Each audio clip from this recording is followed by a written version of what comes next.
गौतम बुद्ध के संबंध में 7 बातें।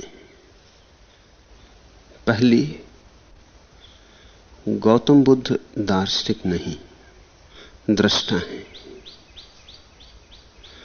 दार्शनिक वह जो सोचे, दृष्टा वह जो देखे। सोचने से दृष्टि नहीं मिलती। सोचना अज्ञात का हो भी नहीं सकता। जो ज्ञात नहीं है उसे हम सोचेंगे भी कैसे? सोचना तो ज्ञात के भीतर ही परिभ्रमण है। सोचना तो ज्ञात की ही धूल में लौटना है। सत्य अज्ञात है। ऐसे ही अज्ञात है जैसे अंधे को प्रकाश अज्ञात है।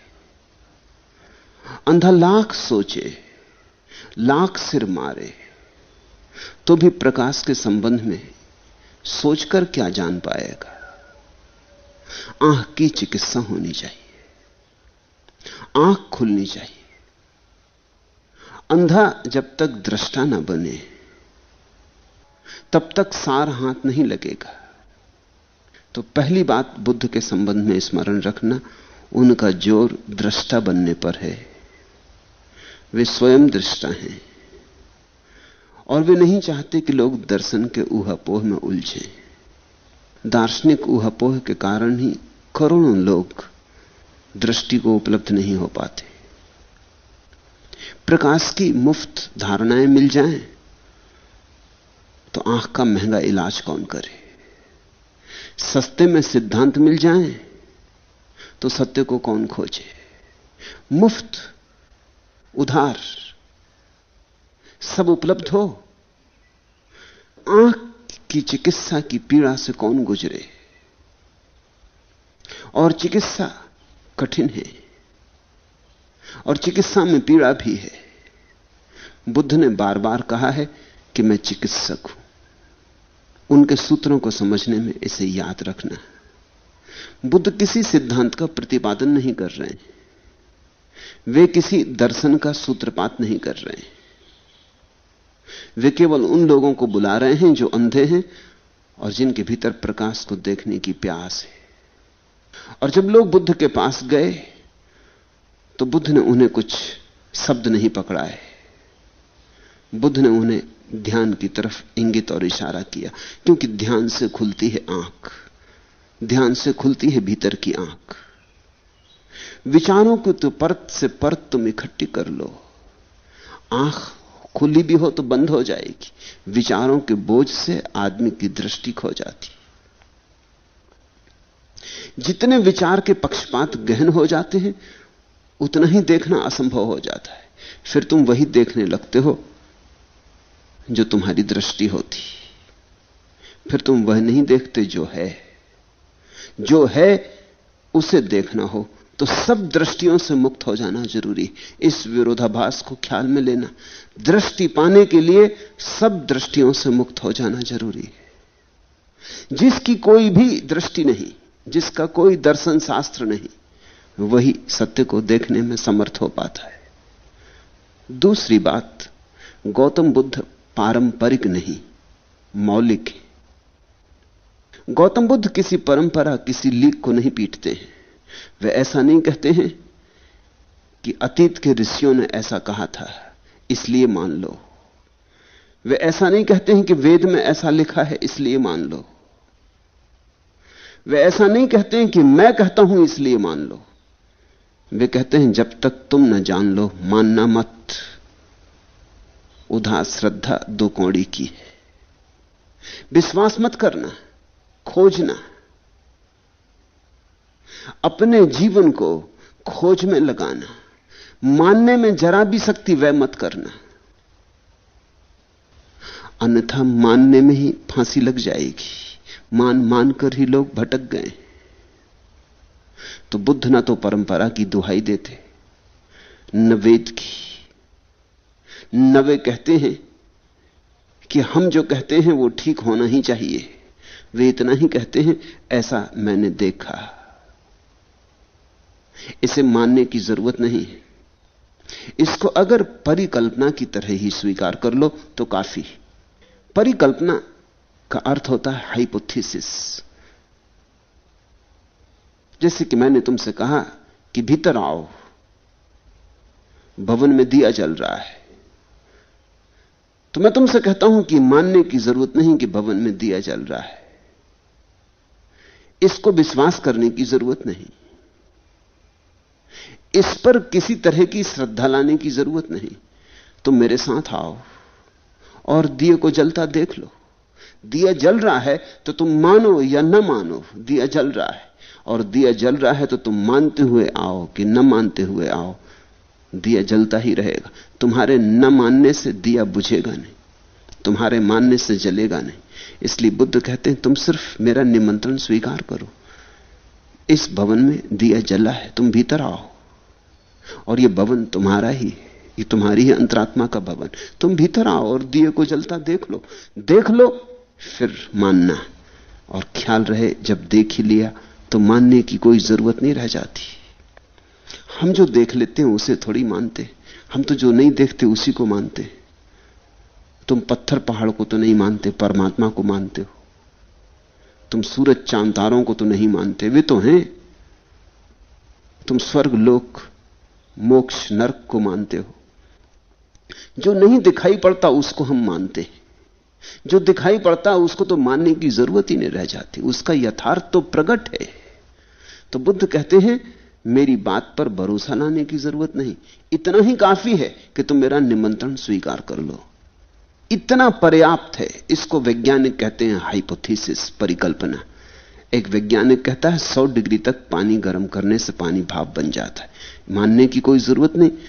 चूल्हा तुम्हारे घर है, जल उपलब्ध है, आग उपलब्ध है, चढ़ा दो चूल्हे पर जल को, परीक्षण कर लो।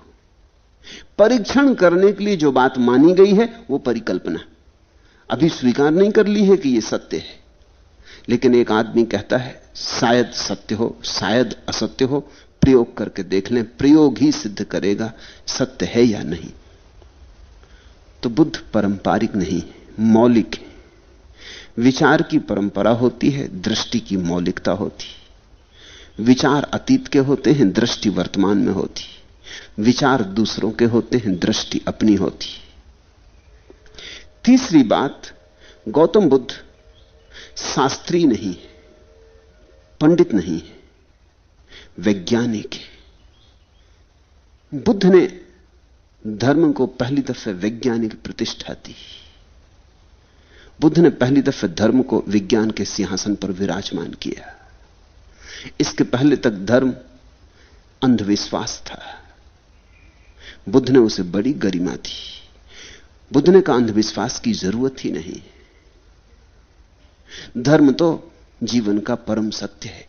एस धम्मो सनातनो, यह धर्म तो शाश्वत और सनातन है, तुम जब आंख खोलोगे तब इसे देख लोगे।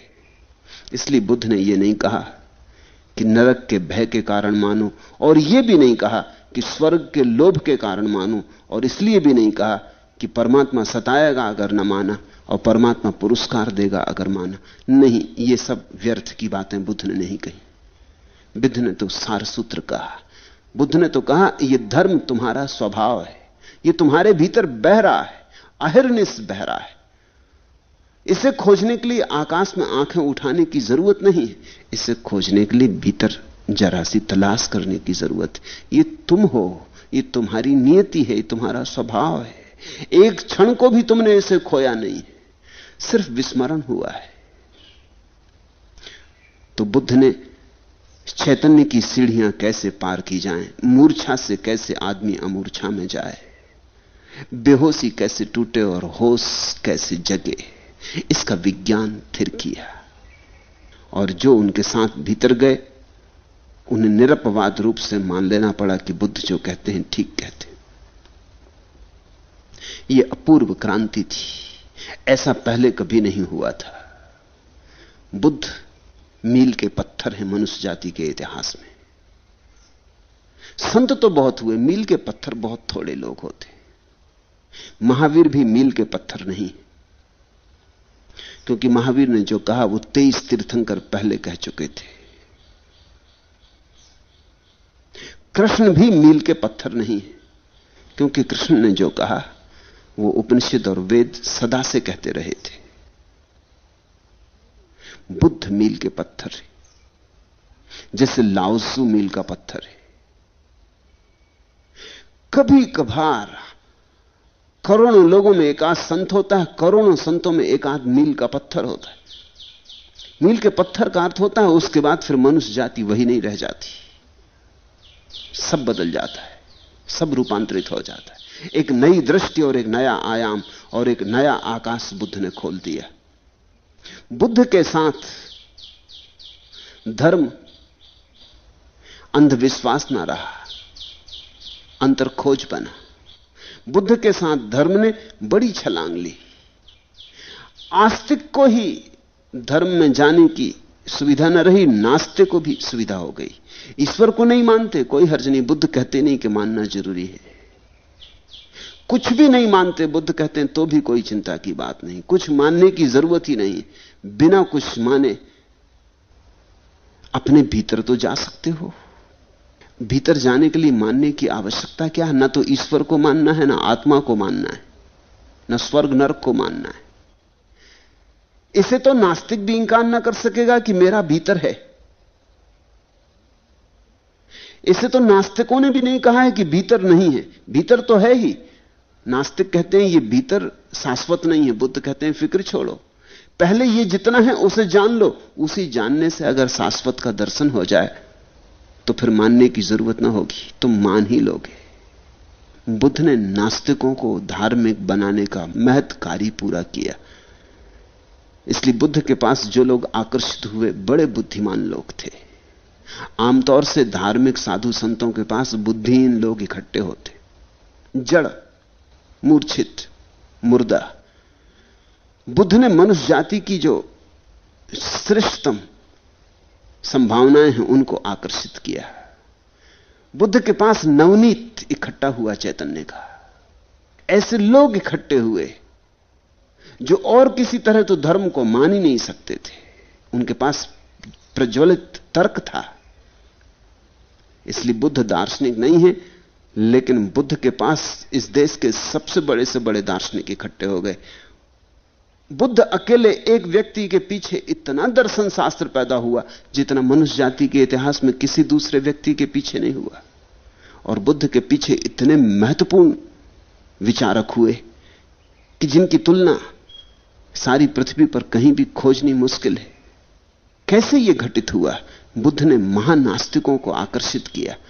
आस्तिक को बुला लेना मंदिर में तो कोई खास बात नहीं, नास्तिक को बुला लेने में कुछ खास बात है। बुद्ध वैज्ञानिक है, इसलिए नास्तिक भी उत्सुक हुआ। विज्ञान को तो नास्तिक ठुकरा ना सकेगा। बुद्ध ने कहा संदेह है, चलो संदेह की ही सीढ़ी बनाएंगे। संदेह से और शुभ क्या हो सकता है? संदेह के पत्थर को सीढ़ी बना लेंगे। संदेह से ही तो खोज होती है, इसलिए संदेह को फेंको मत। इस बात को समझना, जिसके पास जितनी विराट दृष्टि होती है उतना ही वो हर चीज का उपयोग कर लेना चाहता है। सिर्फ क्षुद्र दृष्टि के लोग काटते। क्षुद्र दृष्टि का आदमी कहेगा संदेह नहीं चाहिए, श्रद्धा चाहिए, काटो संदेह को। लेकिन संदेह तुम्हारा जीवंत अंग है, काटोगे तो तुम अपंग हो जाओगे। संदेह का रूपांतरण होना चाहिए, खंडन नहीं। संदेह ही श्रद्धा बन जाए ऐसी कोई प्रक्रिया होनी चाहिए। कोई कहता है काटो काम वासना को, लेकिन काटने से तो तुम अपंग हो जाओगे। कुछ ऐसा होना चाहिए कि काम वासना राम की वासना बन जाए, ऊर्जा का अधोगमन ऊर्ध्वगमन बन जाए, तुम ऊर्ध्व रेतस बन जाओ। कुछ ऐसा होना चाहिए कि तुम्हारे कंकड़ पत्थर भी हीरो में रूपांतरित हो जाएं। कुछ ऐसा होना चाहिए कि तुम्हारे जीवन की कीचड़ कमल बन सके। बुद्ध ने वह कीमिया दी। चौथी बात, गौतम बुद्ध वायवी एब्स्ट्रैक्ट नहीं, अत्यंत व्यवहारिक। ऊंचे से ऊंची छलांग ली है उन्होंने, लेकिन पृथ्वी को कभी नहीं छोड़ा। जड़ें जमीन में जमाए रखी। वो सिर्फ हवा में ही पंख नहीं मारते रहे। एक बहुत प्राचीन कथा है कि ब्रह्मा ने जब सृष्टि बनाई और सब चीजें बनाई, तभी उसने यथार्थ और स्वप्न भी बनाया। बनते ही झगड़ा शुरू हो गया। यथार्थ और स्वप्न का तो झगड़ा प्राचीन है, पहले दिन ही झगड़ा शुरू हो गया। यथार्थ ने कहा मैं श्रेष्ठ हूं, स्वप्न ने कहा मैं श्रेष्ठ हूं, तुझ में रखा क्या है। झगड़ा यहां तक बढ़ गया कि कौन महत्वपूर्ण है दोनों में, कि दोनों झगड़ते हुए ब्रह्मा के पास गए। ब्रह्मा हंसे और उन्होंने कहा ऐसा करो, सिद्ध हो जाएगा प्रयोग से, तुम में से जो भी जमीन पर पैर गड़ाए रहे और आकाश को छूने में समर्थ हो जाए, वही श्रेष्ठ है। दोनों लग गए। स्वप्न ने तो तत्क्षण आकाश छू लिया, देर न लगी, लेकिन पैर उसके जमीन तक न पहुंच सके, टंग गया आकाश में। हाथ तो लग गए आकाश से, लेकिन पैर जमीन से न लगे। स्वप्न के पैर होते ही नहीं। यथार्थ जमीन में पैर गड़ा के खड़ा हो गया जैसे कि कोई वृक्ष हो, लेकिन ठूंठ की तरह आकाश तक उसके हाथ न पहुंचे।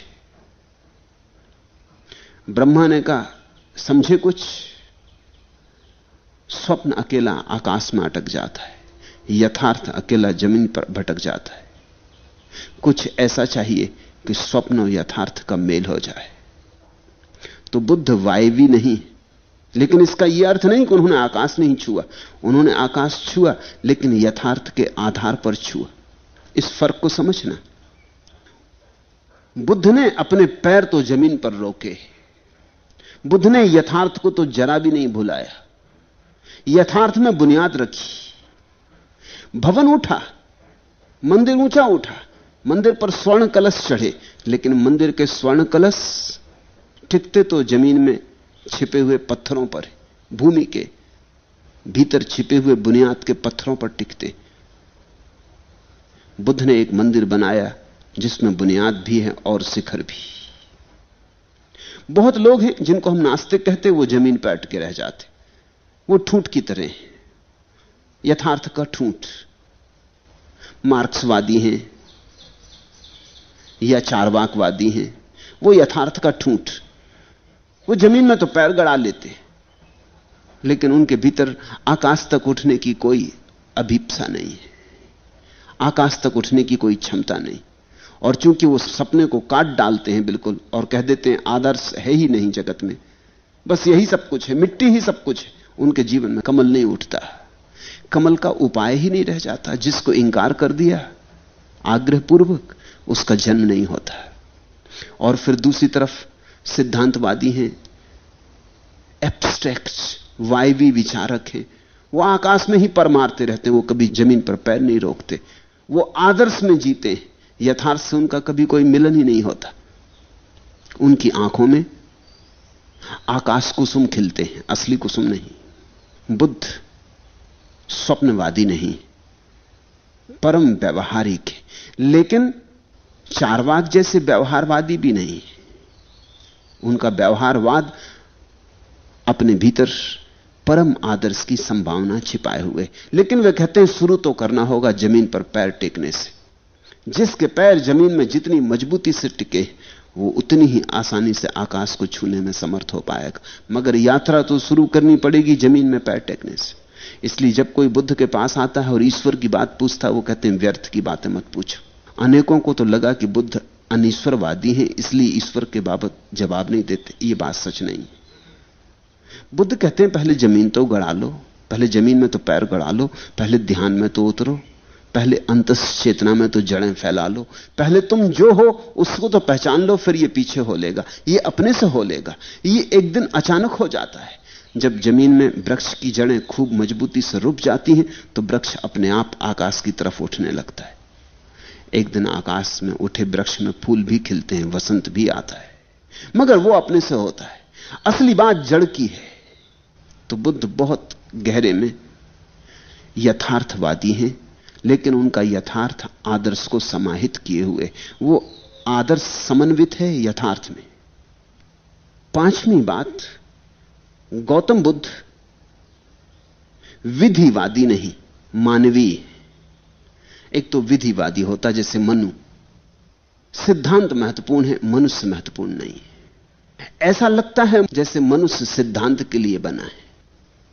मनुष्य की आहुति चढ़ाई जा सकती सिद्धांत के लिए, लेकिन सिद्धांत में हेर बदल नहीं की जा सकती। बुद्ध अति मानवीय है, ह्यूमनिस्ट, मानववादी है। वे कहते हैं सिद्धांत का उपयोग है मनुष्य की सेवा में तत्पर हो जाना। सिद्धांत मनुष्य के लिए है, मनुष्य सिद्धांत के लिए नहीं। इसलिए बुद्ध के वक्तव्यों में बड़े विरोधाभास हैं, क्योंकि बुद्ध एक एक व्यक्ति की मनुष्यता को इतना मूल्य देते, इतना चरम मूल्य देते कि अगर उन्हें लगता है इस आदमी को इस सिद्धांत से ठीक नहीं पड़ेगा तो वो सिद्धांत बदल देते। अगर उन्हें लगता है कि थोड़े से सिद्धांत में फर्क करने से इस आदमी को लाभ होगा तो उन्हें फर्क करने में जरा भी झिझक नहीं होती। लेकिन मौलिक रूप से ध्यान उनका व्यक्ति पर है, मनुष्य पर है। मनुष्य परम है, मनुष्य चरम है, मनुष्य मापदंड है। सब चीजें मनुष्य पर कसी जानी चाहिए। इसलिए बुद्ध वर्ण व्यवस्था को न मान सके, इसलिए बुद्ध आश्रम व्यवस्था को भी न मान सके, क्योंकि यह जड़ सिद्धांत है। बुद्ध ने कहा ब्राह्मण वही जो ब्रह्म को जाने। ब्राह्मण घर में पैदा होने से कोई ब्राह्मण नहीं होता, और शूद्र वही जो ब्रह्म को ना जाने। शूद्र घर में पैदा होने से कोई शूद्र नहीं होता। तो अनेक ब्राह्मण शूद्र हो गए बुद्ध के हिसाब से, और अनेक शूद्र ब्राह्मण हो गए। सब अस्त व्यस्त हो गया। मनु के पूरे शास्त्र को बुद्ध ने उखाड़ फेंका। हिंदू अब तक भी बुद्ध से नाराजगी भूले नहीं। वर्ण व्यवस्था को इस बुरी तरह बुद्ध ने तोड़ा। यह कुछ आकस्मिक बात नहीं थी कि डॉक्टर अंबेडकर ने 2500 साल बाद फिर शूद्रों को बौद्ध होने का निमंत्रण दिया। इसके पीछे कारण है। अंबेडकर ने बहुत बातें सोची थी। पहले उसने सोचा कि ईसाई हो जाएं, क्योंकि हिंदुओं ने तो सता डाला है, तो ईसाई हो जाएं। फिर सोचा कि मुसलमान हो जाएं, लेकिन ये कोई बात जमी नहीं, क्योंकि मुसलमानों में भी वही उपद्रव है। वर्ण के नाम से ना होगा तो सिया सुन्नी का है। अंततः अंबेडकर की दृष्टि बुद्ध पर पड़ी, और तब बात जज गई अंबेडकर को कि शूद्र को सिवाय बुद्ध के साथ और कोई उपाय नहीं। क्योंकि शूद्र के लिए भी अपने सिद्धांत बदलने को अगर कोई आदमी राजी हो सकता है तो वो गौतम बुद्ध है, और कोई राजी नहीं हो सकता। जिसके जीवन में सिद्धांत का मूल ही नहीं, मनुष्य का चरम मूल्य है। यह आकस्मिक नहीं है कि अंबेडकर बुद्ध हुए। ये 2500 साल के बाद शूद्रों का फिर बुद्धत्व की तरफ जाना या बुद्धत्व के मार्ग की तरफ जाना, बौद्ध होने की आकांक्षा बड़ी सूचक है। इससे बुद्ध के संबंध में खबर मिलती। बुद्ध ने वर्ण की व्यवस्था तोड़ दी और आश्रम की व्यवस्था भी तोड़ दी। जवान युवकों को सन्यास दे दिया। हिंदू नाराज हुए। सन्यास तो आदमी होता आखिरी अवस्था में, मरने के करीब। अगर बचा रहा तो 75 साल के बाद उसे सन्यास होना चाहिए। तो पहले तो 75 साल तक लोग बचते नहीं। अगर बच गए तो 75 साल के बाद ऊर्जा नहीं बचती जीवन में। तो हिंदुओं का सन्यास एक तरह का मुर्दा सन्यास है, जो आखिरी घड़ी में कर लेना है, मगर इसका जीवन से कोई बहुत गहरा संबंध नहीं है। बुद्ध ने युवकों को सन्यास दे दिया, बच्चों को सन्यास दे दिया, और कहा कि यह बात मूल्यवान नहीं है। लकीर के फकीर होकर चलने से कुछ भी ना चलेगा।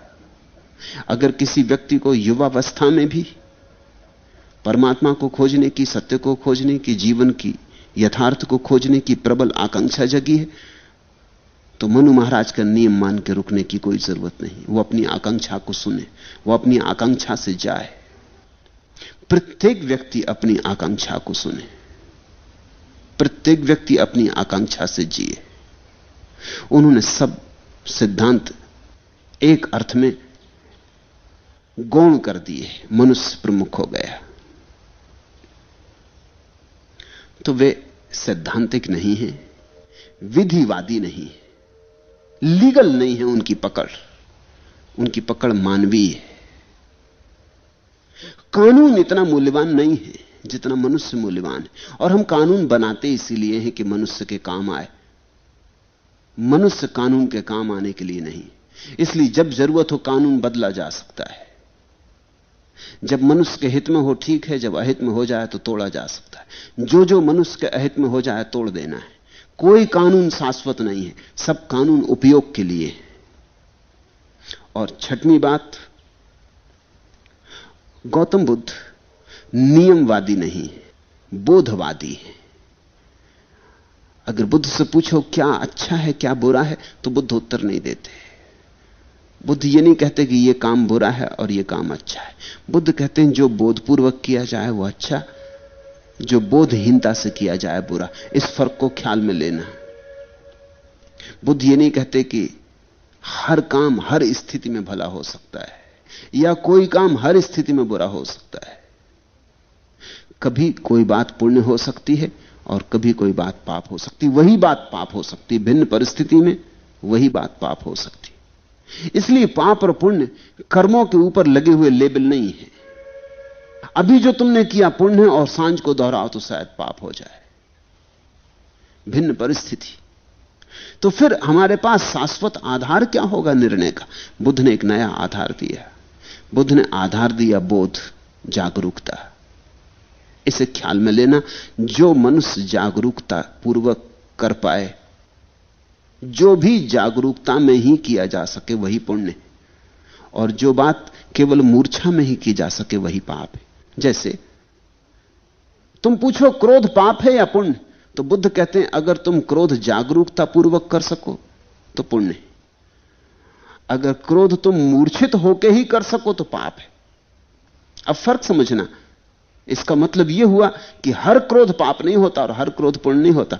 कभी मां जब अपने बेटे पर क्रोध करती है तो जरूरी नहीं कि पाप हो, शायद पुण्य भी हो। पुण्य हो सकता है, शायद बिना क्रोध के बेटा भटक जाता है। लेकिन इतना ही बुद्ध का कहना है, होशपूर्वक किया जाए। मैंने एक ज़ेन कहानी सुनी है। एक समुराई, एक छत्री के गुरु को किसी ने मार दिया। और जापान में ऐसी व्यवस्था है, अगर किसी का गुरु मार डाला जाए तो शिष्य का यह कर्तव्य है कि बदला ले, और जब तक वो मारने वाले को न मार दे तब तक चैन न ले। ये समुराई तो बड़े भयानक योद्धा होते। गुरु को किसी ने मार डाला तो उसका जो शिष्य था वो तो सब कुछ छोड़ के बस इसी में लग गया। 2 साल बाद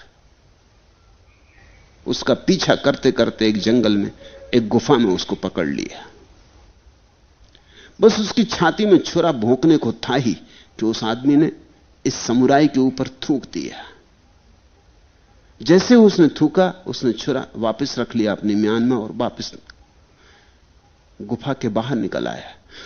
उस आदमी ने कहा, क्यों भाई, क्या हो गया? 2 साल से मेरे पीछे पड़े हो, बमुश्किल तुम्हें मुझे खोज पाए, मैं जंगल जंगल भागता रहा, आज तुम्हें मिल गया। आज क्या बात हो गई कि छुरा निकाला हुआ वापस रख लिया? उसने कहा कि मुझे क्रोध आ गया, तुमने थूक दिया, मुझे क्रोध आ गया। मेरे गुरु का उपदेश था, मारो भी अगर किसी को तो मूर्छा में मत मारना। तो मारने में भी कोई पाप नहीं है, लेकिन तुमने जो थूक दिया, 2 साल तक मैंने होश रखा। ये तो सिर्फ एक व्यवस्था की बात थी कि गुरु को मेरे तुमने मारा तो मैं तुम्हें मार रहा था, मेरा इसमें कुछ वैयक्तिक लेना देना नहीं था। लेकिन तुमने थूक क्या दिया, मुझे मैं भूल ही गया गुरु को, और मेरे मन में भाव उठा कि मार डालूं इस आदमी को, इसने मेरे ऊपर थूका। मैं बीच में आ गया, मूर्छा आ गई, अहंकार बीच में आ गया, मूर्छा आ गई। इसलिए अब जाता हूं। अब फिर जब ये मूर्छा खट जाएगी तब सोचूंगा, लेकिन मूर्छा में कुछ किया नहीं जा सकता। बुद्ध ने कहा है, जो तुम मूर्छा में करो वही पाप, जो तुम जागरूकता में करो वही पुण्य। यह पाप और पुण्य की बड़ी नई व्यवस्था थी, और इसमें व्यक्ति को परम स्वतंत्रता है। कोई दूसरा तय नहीं कर सकता कि क्या पाप है क्या पुण्य है, तुमको ही तय करना है। बुद्ध ने व्यक्ति को परम गरिमा दी। और 7वीं बात, गौतम बुद्ध असहज के पक्षपाती नहीं, सहज के उपदेष्टा हैं। गौतम बुद्ध कहते हैं, कठिन के ही कारण आकर्षित मत हो, क्योंकि कठिन में अहंकार का लगाव है। इसे तुमने देखा कभी? जितनी कठिन बात हो लोग करने को उसमें उतने ही उत्सुक होते, क्योंकि कठिन बात में अहंकार को रस आता, मजा आता, करके दिखा दूं। अब जैसे पूना की पहाड़ी पे कोई चढ़ जाए तो इसमें कुछ मजा नहीं है। एवरेस्ट पे चढ़ जाऊं तो कुछ